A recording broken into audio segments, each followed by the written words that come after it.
There's an 8th century Indian philosophical illustration from the Advaita Vedanta that I keep coming back to because it explains something very important about anxiety.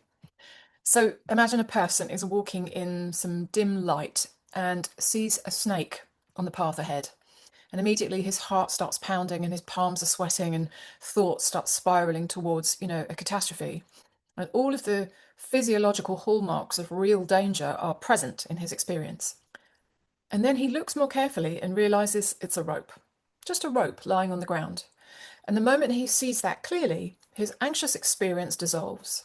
He didn't need to manage the fear or do a breathing technique or reframe his thinking because the thing generating all of that nervous system response was never actually there. This is how anxiety works. Your nervous system learns to treat something as dangerous, whether it's a situation or a sensation that you're having in your body or a type of thought, and then responds to it as if that threat is real. And the response feels so physical, so overwhelming and undeniable that it becomes its own evidence. Of course, I'm in danger, just look at how bad I feel.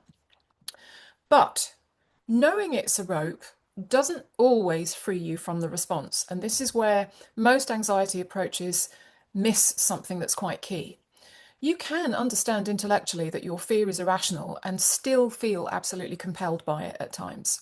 Why is the question? Because the pattern the brain has coded has become kind of load bearing. It's become part of the story that you carry about yourself, part of the identity you've organized your life around.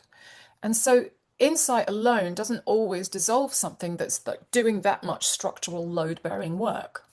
So real change, the kind that actually holds, happens at the identity level, not just unlearning a response or a habit of anxiety that you've learned, but actually becoming someone for whom that response just no longer makes any sense. I want to tell you about a text I received just this morning because it illustrates this perfectly. About a year ago, a client that I worked with for just 2 sessions on a lifelong debilitating phobia of snakes sent me a message. This client lives in a tropical climate where it's not an abstract problem, there are snakes everywhere. And pretty soon, after our 2 sessions, she encountered a snake nearby and was shocked to realize that she was okay. She then sent me a beautiful message a few months ago of her walking through a forest alone for the first time ever.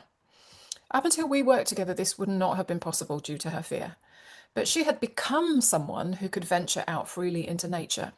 And this morning, she messaged to tell me that she stepped on a snake on her balcony, lost her balance, and found herself lying on the floor right next to it.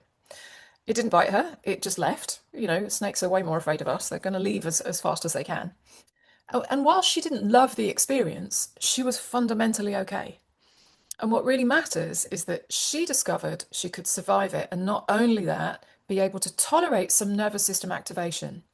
She said she wondered whether life had offered her that moment as a gift, a chance to actually find out how resilient she's actually become. That's not someone who's learned to manage their fear. That's someone who fundamentally changed their relationship with it. She didn't just see through the illusion in that moment, she'd already become a different person. Someone for whom the snake, even a real one, even one that she's literally lying next to, was no longer the organizing fact of her nervous system. And that is what's possible for everybody. If you want to understand how this change actually happens, I'm running a webinar on exactly this on Thursday at 7:30 p.m. UK.